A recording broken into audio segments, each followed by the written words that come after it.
Late na lang kwarto. Ang cute-cute. Dalawang bed. Ayan. Tapos pintuan na agad. Tapos in bed lang siya. Ganyan. Tapos yung mga gamit. Ayan. Diyan lang nakalagay sa mga... So, tawag dito. Sa bed lang din. Ayan siya. Yung kambal. Nakagala. Mami. Huwag mong galawin yun, baby.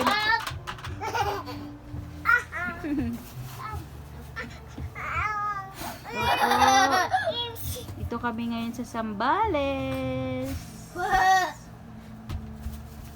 Zambales. Antok na ikaw, Angela?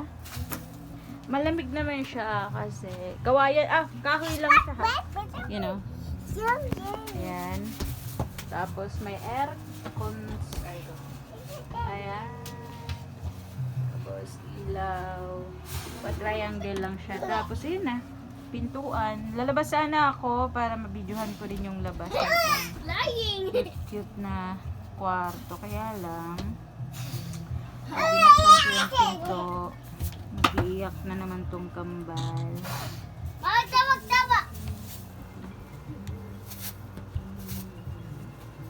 Well, it's okay. When there's no